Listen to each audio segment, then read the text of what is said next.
Hey, magandang buhay! So ako si Sir Ben at narito ako upang ituro sa iyo paano nga ba isolve ang isang systems of linear equation in two variables in a simpler way. So ready ka na? Great! So dito sa video na to, yung method na gagamitin ko yung Paravartya rule. No? So hango to sa Vedic mathematics. Okay? So paano nga ba siya ginagawa? Eto, papakita ko sa iyo. So say for example, we have the system x plus 6y is equal to 7 and 2x plus 9y is equal to 10. So, ang kailangan lang natin dito, kailangan lang natin mag-multiply and then mag-add or subtract ng coefficients and constant. Okay, so paano natin gagawin yon? First, kunin muna natin yung d sub x. No? Yung d sub x, paano kukunin yung d sub x? Follow nyo yung arrow natin. I-multiply natin yung 6 at saka yung 10. No? So, that would be 60. Minus natin yan sa product ng dalawang numbers na yan. 7 times 9, and that would be 63. So subtracting those two numbers, we will get negative 3. Sunod, yung d sub y. So pag kukunin naman yung d sub y sa coefficient ng x at saka sa constant tayo magfo-focus. So una natin i-multiply dyan, eto, yung 7 and 2.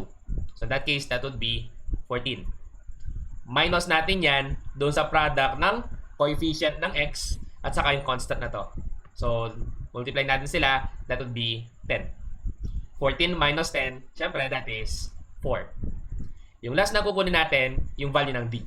Yung value ng d, i-multiply lang natin yung mga coefficients. At ano yung mga coefficients to be specific? Ito muna, yung 6 times 2, syempre that is 12. At saka yung 1 times 9. That is 9 definitely. Subtracting those two, we will get 3. So, kompleto na yung mga numbers na kailangan natin. We can now identify the value of x and the value of y.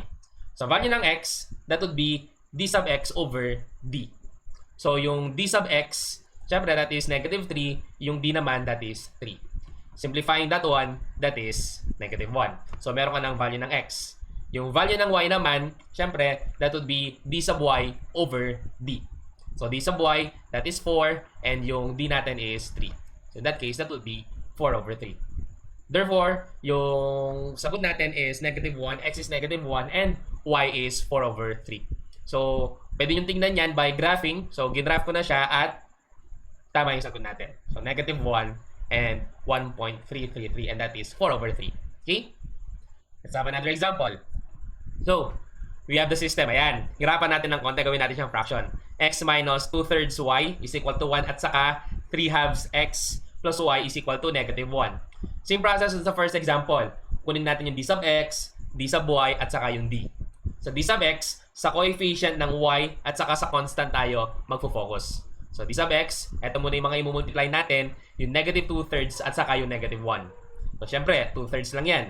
Tapos yung constant na 1 at saka yung coefficient ng y. So syempre, 1 lang yon.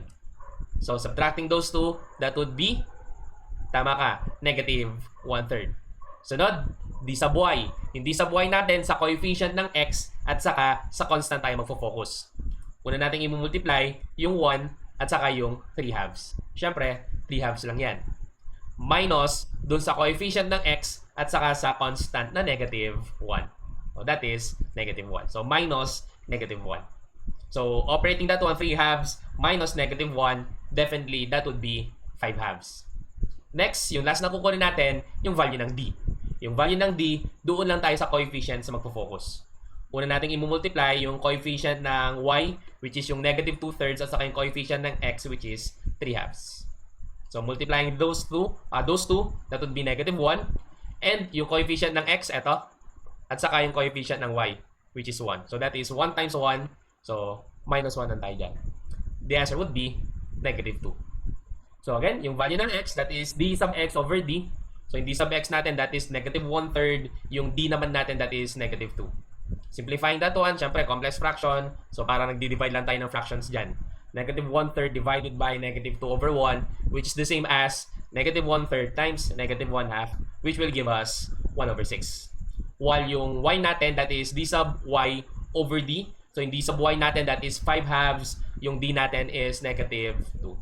So again, 5/2 over negative 2, that is the same as 5/2 divided by negative 2 over 1, or 5/2 times negative 1/2.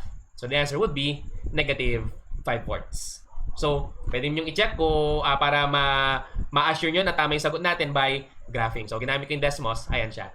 1/6 and -5/4. Okay? So, kumbaga, yung solution na to, para siyang Cramer's rule sa tawag dito sa linear algebra, no?